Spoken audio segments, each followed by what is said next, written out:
And a pet peeve for mine is when businesses obsess everything has to fit in the box, and you as the customer, don't unless you do my exact process exactly the way I want it. I don't want you as a customer. Welcome to the Dan Bradbury podcast. Dan, I'm glad to be here on your show. I think I've stepped into the role of punching bag co-host quite well. Yeah, it's exactly as it should be, Tova. I'd expect nothing less. All right, on the Dan Bradbury podcast, we focus on one of 6 business areas that exist in every single company out there, whether it be sales or marketing or legal or business finance or operations and systems or people and culture. Today, we're talking all about sales, and it was inspired by one of your clients. Yeah, it's been inspired by the legendary Arthur Iqbal. And for those eagle-eared listeners who listened to the recently republished episode with the legendary marketing legend Jay Abraham, Arthur was featured in that episode because her entrepreneurial journey is very interesting to her. When she started out, she was an employee, but she was the marketing and sales mastermind behind a specialist niche dating service. So they had a dating website for practicing Muslims, and she grew it into the largest dating website of its type in the world. Wow. And then she got the entrepreneurial bug and then decided to step out on her own and started her own endeavors, specializing in marketing, copywriting, that type of stuff, starting up her own shop. And she's done so well, progressed so quickly. She was actually in our recent Ultimate Entrepreneur competition. And she's a spectacular entrepreneur and well worth she didn't win, but well worth an honorable mention for this strategy that we're going to talk about today. Yeah, and I love the strategy too, because it's one of those things that's so painfully obvious that most people, I think, forget about it. And the strategy was all about getting out of this all or nothing mentality when trying to sell your customers and making sure that you have some level of, I guess we'd refer to it as a downsell nowadays, but some other type of a package that if they're not willing to fully commit to a big package, they could kind of do almost not a try before you buy, but they could purchase a lesser commitment to test it out to see that has a lower risk. And I thought that was just so brilliant. Right. I mean, in today's world, Toph, I mean, in the past, you could do a little bit more or nothing, but there are unlimited options these days in today's marketplace. So there's always somebody selling what you have or close to it that's willing to put the reputation on the line with some kind of trial option. So, ultimately, if you really believe that your offer's so amazing, why wouldn't you have some kind of option? If you're oversubscribed, etc., I get it. But really, you've got to wet the whistle because it's too easy for them to flick and go elsewhere. Yeah. All right. Now I'm going to put your business acumen to the test now, Dan, because what I resonated to what her message was about that really well, because I'm in a service-based industry, right? So it's real easy for me to create my service package and then offer some sort of a smaller package for somebody who may not be ready to commit. But how would you convert this? If you're a product-based company, I mean, you kind of got your product. And I get it that maybe some things like a car, it's not like you can sell them half the car.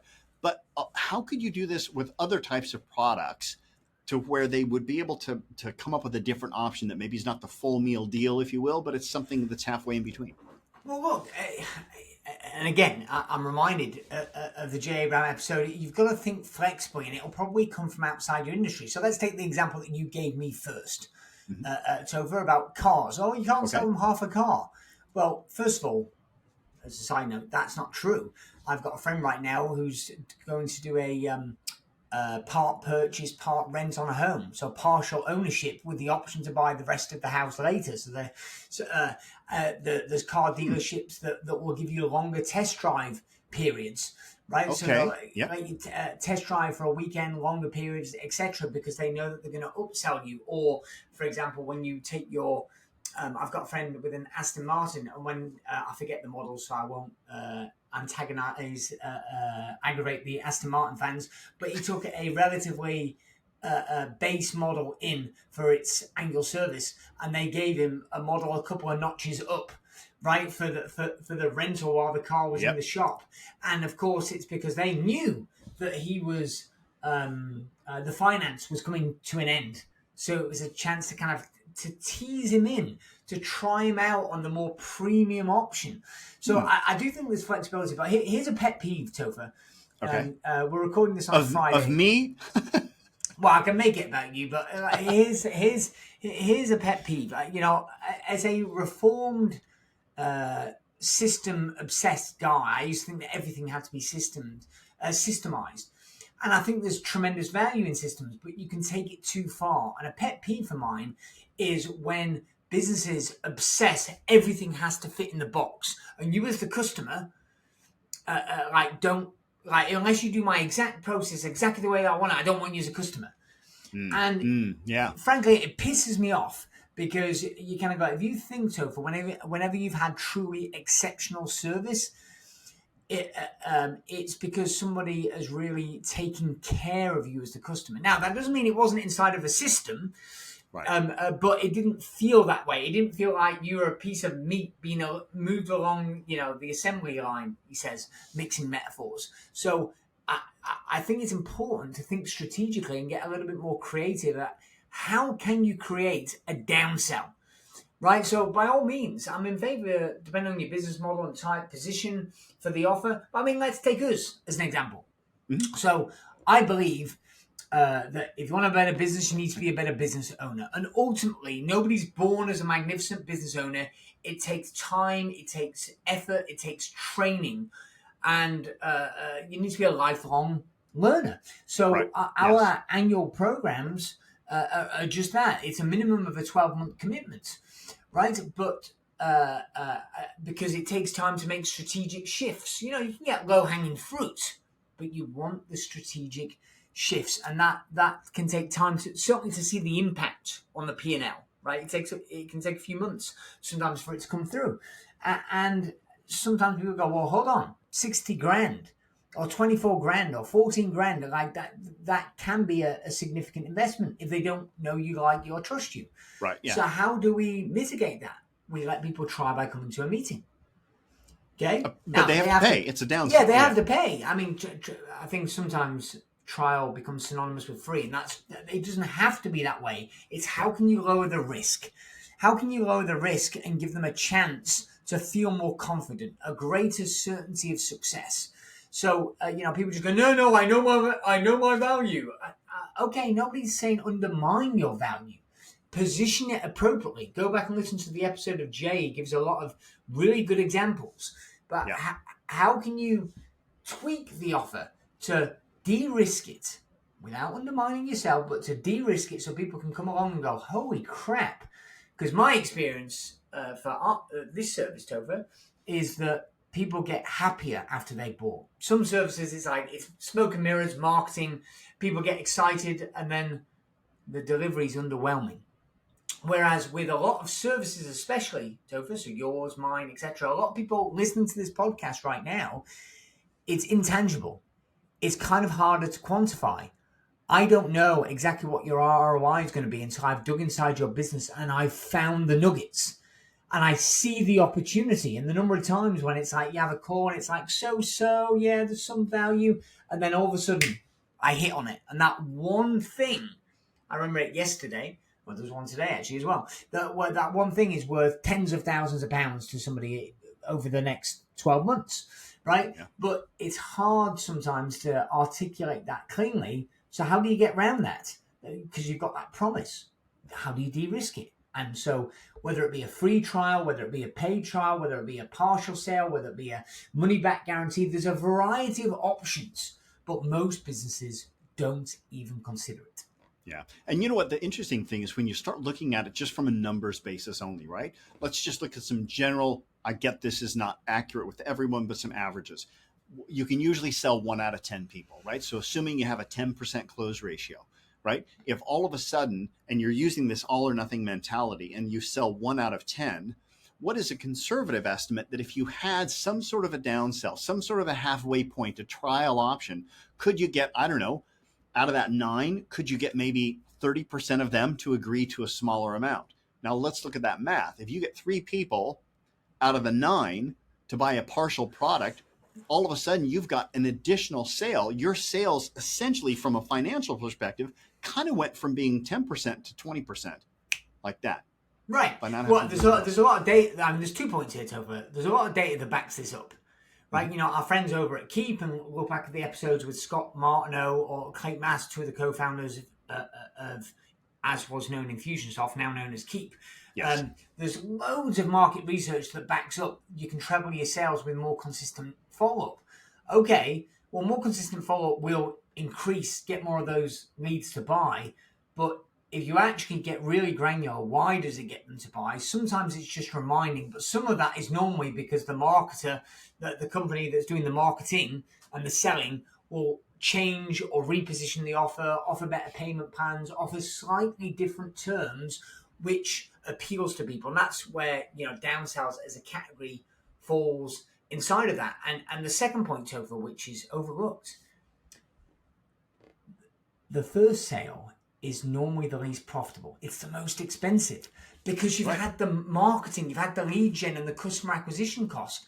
That's what destroys your marketing. That's why, you know, growth typically consumes cash because you've got to spend this money to get the leads, and you've got to go through the sales cycle, the conversion process that takes time, right? Which costs you money and overhead as well as the marketing spend. If all of a sudden you go from getting 1 in 10 leads to buy to 3 in 10 leads buying, holy crap, those extra 2 sales, like, there's more margin because you don't have additional marketing spend. So it's more profitable. So you kind of go, in fact, here's a fun story, Tova. First business I ever bought was a mail order business. It sold a distance learning program. I was really hoping it was brides, but go ahead. You know, I'm not even going to take the bait on that one. I'm not. No, it wasn't. Distance learning, because I'm reputable, so distance learning programs. And what would happen is we would get leads on Google. Early days of Google pay-per-click, they would be sent the brochure, and then we try and sell this home study program, diploma, qualification course. They would send in their exams that would get marks, etc. And it was approximately £1,000. But what would happen is, like, a certain percentage, like 2% of people would buy, and 98% wouldn't. And so rather than going and spending and getting more leads as the market heated up, you'd go, no, let's market to the other 98. And then we put follow-up in and slightly different tweaked offers. And by the end of that business, Topher, it went from, hey, you requested brochures, here you are, follow-up phone call, that's it, to being a dozen different steps: email, direct mail, a lot of direct mail pieces, telephone calls, text messages. So there was all this different types of media and different offers, right? For partial sales, different sales, longer payment plans, longer payment terms, right? That ultimately gave people more angles with which to then go, okay, right, fine, you persuaded me, right? I'll take that part piece, or I'll prepay and get a discount, or I'll take the longer payment plan, or I'll take the bigger money, the bigger money back guarantee, which enabled approximately, ironically, treble the number of customers to say yes. Funny how that works, right? Just with more diligent follow-up. So the challenge here, Topher, to avoid people zoning out, okay? Right. Yep. I want the people listening here to find a way to create a partial package. In other words, how can you get additional sales from your unconverted leads using a strategy? So not just more follow-up, but how can you get more people to say yes? So can you splinter off a piece, or can you repackage somehow the offer to allow people to take that first step on the basis that you're monetizing leads that would otherwise be lost. And for many of the listeners, Topher, after they buy that first step, they'll become, if the product or service is good, they're more likely to follow through. Absolutely. Right? Yep. So statistically, Topher, people that come to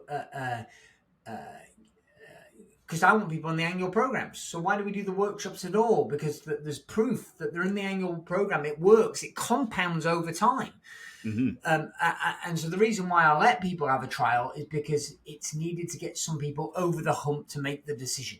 And actually, the likelihood of buying goes up significantly once they've had a taste. So overall, your net sales is much higher.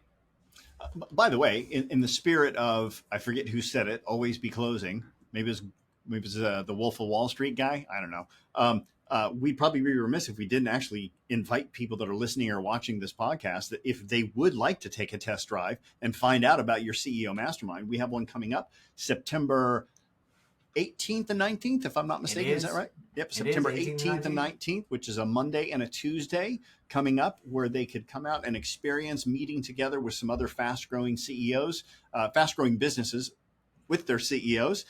And we've got some really cool things coming up in this particular one. I'm really excited because you're going to be sharing with them a strategy on how to make their time more efficient, but not just more efficient, but also to accelerate their scalability. And one of my favorite examples of this is a gentleman that used this strategy who went from 2.1 million in revenue, almost no profit, and within 90 days of implementing this process, did more in profit in the 60 to 90 day window than he did 2 years in profit prior to that. And now the guy's company's continuing to do this. He's now got a $30 million company, all because he used this one principle that you're going to share. So check out, reach out to Gabriella at danbradbury.com, and she can get you set up for a trial run, or you can just jump all in and get into the program.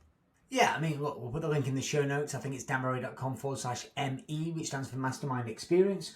But let me say it a different way, Topher. Really, it's about how to fire yourself from the shit that you don't like, from the jobs that you don't like. Because what that gentleman did was ultimately find a way to focus himself on the tasks that were vital for the company's growth. Yes. Right? Rather than getting caught up in the job. Now, I'm not for one of these people that's like, oh, only be strategic, can't be operational. Oh, you've got a job. Because I think that's... It's unrealistic for small business owners. We have to stay in operations. Well, it's overly simplistic, and it might sell a lot of books, but in the real world of business, I'm okay. If you look at Elon Musk, if you look at, Warren Buffett, if you look at, the people in the top 10 richest people in the world, 9 out of those 10 are still running companies, which means they're doing at least some operational jobs. Yes. And so the operational jobs doesn't mean that it's not high value, but that's the key. How do you keep the stuff that you love, that you're good at, that makes a difference, and fire yourself from the crap that drives you crazy? And most people have no way of doing it. They don't know how to do that, so they stay stuck. And that's what we're going to be talking about. September 18th and 19th. All right, let's move on to the book of the week and go into a quote of the week and send these listeners and these viewers off to fulfill this challenge for the week. Yeah, so for this book of the week is an absolute classic. It's sold over 10 million copies, and I don't know, Topher, but Insane. There's not many. There's not a lot of business books. I don't know. Like, there can't be more than a couple of dozen. Yeah, I was going to say no more than 100. Yeah. Right. No more than 50 probably. 10 million copies, and this is written by a guy who in his 20s, if memory serves me correctly, grew a company to, I see the note here, over $100 million annual revenues, right? Selling envelopes, for crying out loud. Selling envelopes, that's right. And so the gentleman's name is Harvey McKay, and the book is Swim with the Sharks Without Being Eaten Alive. So really, it's a book about sales. It's a book about negotiation. It's an absolute classic. If you haven't read that book, Swim with the Sharks Without Being Eaten Alive, pick up a copy. Yeah. You know what I got most out of that book? I mean, there's so many brilliant things in there, but the overarching message that I feel he really emphasized is the importance of really getting to know your prospect before they become a customer. And I still, to this day, I remember it's called the McKay 66, which were 66 things that his salespeople had to know about their prospects before they closed them on their envelope accounts. And it was insane. It was everything from like their spouse's name to their birthdays, their anniversaries, what church they go to, what their kids' names are, what schools they go to. Like, I've never, ever been able to fulfill the McKay 66, but it sure got me like aware of realizing that I've got to dig deeper when I'm getting to know my clients better. Yeah. It's powerful. I mean, Topher, transparently, I've tried this in the past.